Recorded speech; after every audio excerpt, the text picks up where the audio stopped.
Uh-oh. I guess we're filming. Hi there, YouTube and my 79 subscribers. I just thought I'd make this quick video and talk about a few things on my mind. That's a lot of things on my mind, but I just can't pick out one thing. Dealing with Medicare a whole lot, trying to have this last back surgery. It was a series of surgeries that were supposed to fix the problems in my spine and take out some rods and pins and stuff and maybe ease up some of my pain. But Medicare has somebody that's over Medicare called Evercore. And Evercore keeps denying the surgery because of simple things like the surgeon's schedule didn't put the right date on the thing, the procedure. So you're supposed to wait 60 days before you could start a procedure, and they get that right, and then the doctor is going on vacation. So I'm being treated like an inanimate object, a car, a house, or something. And the whole time I'm in unbearable pain sometimes. This is really the craziest thing I've been through, but I know I can go through it. But I was just thinking about people who don't understand others who have, as they say, powers, and people who have these special powers didn't know they were special until somebody said they were special. I was thinking about the different people I've looked at. Shout out to these people, Omar Shun. These are your witchy people who are actually practicing and dealing with stuff. You got badass witches. You got wisdom witch. You have a lot of mystic at the crossroads. Ashira, I mean, and I can't. I can. Lady Grave Dancer. That's one of the first witches, and she lived right. Like you can almost say down the street from me. I mean, so these are some amazing women who are not afraid to proclaim that they are witches.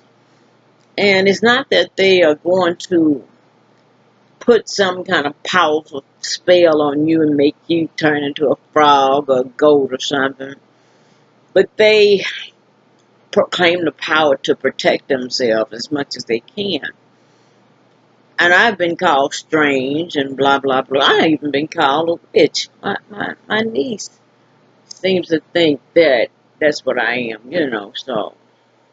And I know some people, they are dead and gone, but they knew how to take their power and use it. My Aunt Veda, she's dead. She was the midwife in Sulphur Springs down in that community, Mount Pleasant, and I can't think of that creek down there, but everybody down there knows Aunt Veda, and they go to her for medicine, and she was a midwife. She probably birthed them into the world. And these women, Mabel Taylor, don't leave her out. Oh man, she was, what do you call these women? I always forget their name.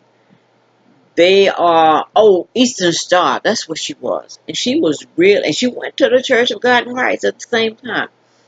And, I don't know, she stood her ground, because, you're supposed to be put out of church for that kind of stuff. But she had, altars, that's what I'm calling them, altars. But what they were really called back in the day was Whatnot Shelf. And Sister Taylor, we call her Kamei. Sister Taylor had all sorts of stuff on her altar. And there was a different altar in her home that you could look at, but you didn't touch it. And We didn't touch it, but kids didn't touch anything back in the day. I'm putting some oil on my hands. My hands are just, ooh, they in a bad way. I mean, look at all of that. They're just bony hands, and they hurt. But Kamei had a lot of powers. But hats off to the witching community and the non-witching community. I wish I had the powers that I used to have, because I used to not do magic, but I could say things and they would come into existence. And I do it now, but it's such a itty bitty thing I'm doing, and I'm not conscious of doing it. But I think medicine and sleeping pills and pain pills, I think that kind of diminishes the power that you have. I can remember back in the day, I don't know, my mother, bless her heart. Oh, my mother too, I don't want to forget her. She did something kind of witchery, because I used to ramble through her drawers, and wasn't supposed to do that. Just, kids do that. And I found this thing was wrapped up. It looked like a bunch of eggs, something that used to be alive that's dead, wrapped up in towels, and then, no, let's see, wrapped up in a gown. You know, the gown with that old cheap nylon people wore back in the 60s. And he was in her drawer and had a funny smell. And my sister was with me. She said, "Girl, don't mess with that." I don't know what the hell it was in her drawer. But it was something witchy. I don't know. But I got these are cowrie shells in my head. I got a bunch of them. And I had to break my hair down because, oh, it was, you take one strand of hair and it would loop over to another strand, and I don't know, and it was just a loop. All my hair was doing it, and you had to break it to pull your fingers through it. And I said, God. So I broke my hair down, but I have a nervous habit of picking my hair. Just, I don't know, just pulling it, and the ends just pop off, and I kept doing it, and I had more hair and stuff laying around in the bed, and so I decided to comb it out real good. It took a while, and it hurt, because I'm tender-headed. Comb it out and just twist it and put these little things on it. They say cowrie shell bring good luck. Good Lord, I need some luck. I need something. But I'll probably leave this in here for maybe a couple of weeks and then wash my hair out. That's what I'll do. But back to the witching community. The witching community versus the Christian, the Holy God community. Back in the day, they would talk about these people who could pray for you and what God was doing. God was healing people's teeth. They wasn't getting new teeth, but God was filling their cavities with gold. And these people was all on the radio, and people were going, trying to get their cavities filled. He could pray for you, and God would fill your cavity with gold. And that was a long time ago, and I was still, I said, why don't God give people new teeth? I don't nobody care about gold. Give me some new teeth.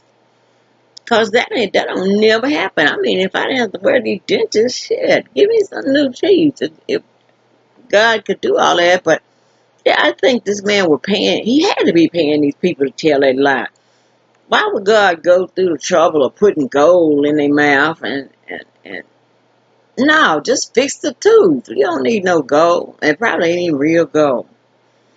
But I don't know. I'm just just running my mouth because I took some what is this stuff? Muscle relaxer and some hydros and gabapentin. So I'm pretty relaxed and just I think the hydros make you feel like you feeling better and you want to run your mouth or either mop the floor. So I can't mop the floor, so I just run my mouth.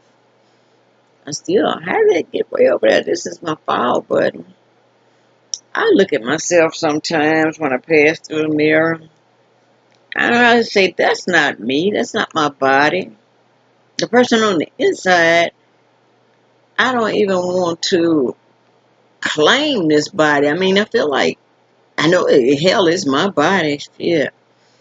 But God, it won't do nothing that I wanted to do. It's going down, man. I'm hurting and gray everywhere. Your teeth are out. I thank God I got some teeth. Gee whiz, a lot of people don't even have them, and some people have them and can't wear them. But I'm glad of that. But this is just a shout out to the witchy community and the way we can do it, because man, back in England, I was looking at those videos about how they just took people that they didn't, if they didn't like you, they would proclaim you were a witch, and if enough people didn't like you, you were going to be hanged or burnt, and they would say you were a witch. And I guess that's what Donald Trump talking about as a witch hunt. But man, it was sad the way they do. And then this is what they did. The witch women, most of them were women. They said that if they had a birthmark on them, that was the devil's mark. So these women would they would shave these women's heads all over their body, and looking at different spots on their body. They might have an aging spot, and they would call that a mark of the devil. Shave their hair and looking for a mark. Now, if Satan was putting a mark on them, how would he get the mark in their head through their hair? It's just common sense. Now, it's so, oh man, hush. But I got this mark on me, man. They sure would say I was dancing or having sex with the devil. It's a perfectly mark of a bird. I can't show it because you'd have to see my thigh, but no, I'm not gonna show that. But I might show it. Let me see. Don't get nobody no sexual feelings. Let's see. If I turn right, ooh, that hurts my back. No, you can't see it. Let me move this. See, I'm working with this laptop. There you go. If I knew how to. Can you see that birthmark? You can't see it right away. There it is. Yeah, that's that birthmark. And in the 1600s, I would be killed because if you look at this thing right, it is a bird. That's his tail. Let me get my hand right. Yeah, I'm going the opposite way. That's his tail. These are his wings. And this part is his head. His head, it kind of looks like the phoenix bird. But anyway, that's my birthmark. But it's sad that women were afraid back then, and everybody, I probably say all women have power like that. You have the power in your voice. You have the power in your creation because you can carry creation and you nurture it with your breast. We are powerful. And if they want to call us witches, then so be it, but we are powerful.